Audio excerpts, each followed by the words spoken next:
Hi there, my name is Melan Aguilar from BE Gen Ed 3A. Today, we will be demonstrating the Kodaly method rhythmic syllabus. The Kodaly method is a music education approach that originated in Hungary in the mid-20th century. It was developed by Hungarian composer and educator Zoltán Kodaly, who believed that music education was essential for all students and should be part of their everyday lives. The Kodaly method focuses on the development of a student's musicianship through the use of singing, games, and movement activities. It is also emphasized that use rhythmic syllabus, which is a system of syllables used to represent music rhythms. The syllables used in the Kodaly method are derived from the solfege system, which is a system of syllables used to teach sight singing and ear training. The Kodaly method has been widely adopted in music education around the world and has been shown to be effective in developing student musical skills and knowledge. So let's start with the whole note. The whole note is a symbol in the music that represents a long, sustained sound. In the Kodaly method, we use the syllables ta ha ha ha to represent the whole note.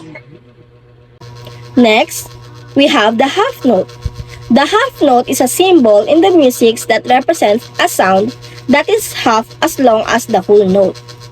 In the Kodaly method, we use the syllables ta to represent the half note. Moving on to the quarter note. The quarter note is a symbol in the music that represents a sound that is quarter of the length of a whole note. In the Kodaly method, we use the syllable ta to represent the quarter note. Now, let's talk about the eighth note. The eighth note is a symbol in the music that represents a sound that is half as long as quarter note. In the Kodaly method, we use the syllable T to represent the eighth note. Moving on the 16th notes.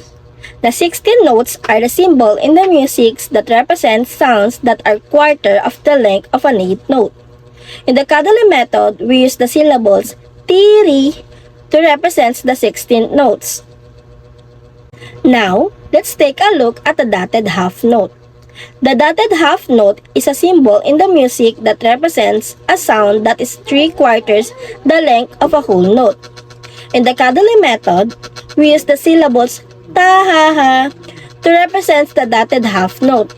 Lastly, we have the dotted quarter note. The dotted quarter note is a symbol in the music that represents a sound that is 1.5 times of the length of a quarter note. In the Kodaly method, we use the syllables ta-i to represent dotted quarter note. And that's it! We covered the Kodaly method rhythmic syllabus. Remember, practice makes perfect. So keep practicing and singing those syllables until you can recognize and perform these rhythms with ease.